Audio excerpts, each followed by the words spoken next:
किसानों की कर्ज माफी के मुद्दे पर राज्य सरकार द्वारा लिया गया निर्णय प्रहार जनशक्ति पार्टी के नेता बच्चू कडू के आंदोलन के बाद सामने आया है।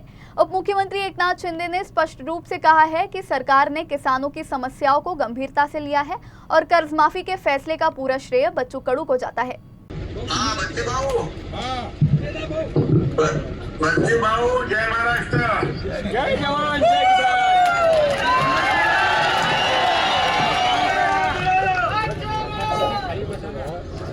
बच्चे भाऊंचा विजय असो।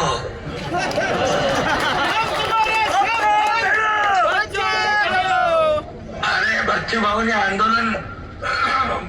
आंदोलन केलं कर्जमाफीचं, म्हणून आम्ही मुख्यमंत्री महोदय, मी अजितदादा होते त्यावेळेस आम्ही बैठक घेतली आणि एक कमिटी केली आणि 30 जून पर्यंत अहवाल आणण्याचा निर्णय घेतला। पण या बजेटमध्ये कर्जमाफीचा निर्णय घेतला तो बच्चू भाऊने आंदोलन शेतकऱ्यांसाठी केलं, म्हणून आम्ही तात्काळ घोषणा आम्ही केली होती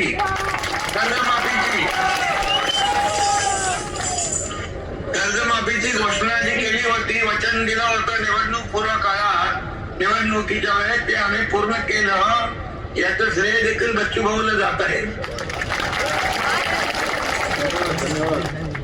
मला वाटतं सिडको पण आपल्याकडे आहे, चिखलदऱ्याचा सिडकोचा आणि काय वाजता हाय जर आपल्या सिडकोचं काम मी करतो माझ्याकडे अधिवेशन झाल्यानंतर लगेच बैठक घेतली पाहिजे, कारण सगळे लोक पायी आलो, 250 किलोमीटर आम्ही पायी चालत आलो।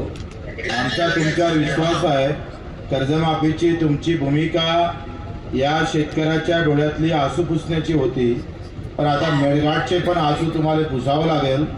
अशी तुम्ही मराठी सगळ्यांना एकदा हमी दिली तर अधिक त्यांना थोडा बिलकुल बघा, सरकार आहे, तुमचं सरकार आहे, शेतकऱ्याचं आहे, सर्वसामान्यांचा आहे, त्यामुळे मेळघाटचा विकास जो मेळघाटला मी आरोग्य मंत्री होतो तेव्हा गेलो होतो आणि मला तिकडची जाणीव आहे त्या भागाचा विकास आपल्याला करण्याची आवश्यकता आहे। आणि एक आपण हे अधिवेशन संपलं की मुख्यमंत्र्यांच्या सोबत एक बैठक लावून टाकू आणि बाकी ज्या ज्या मंत्र्यांकडे विषय आहेत त्या मंत्र्यांकडून सोडून घेऊ। धन्यवाद। बरोबर आहे? ओके, धन्यवाद।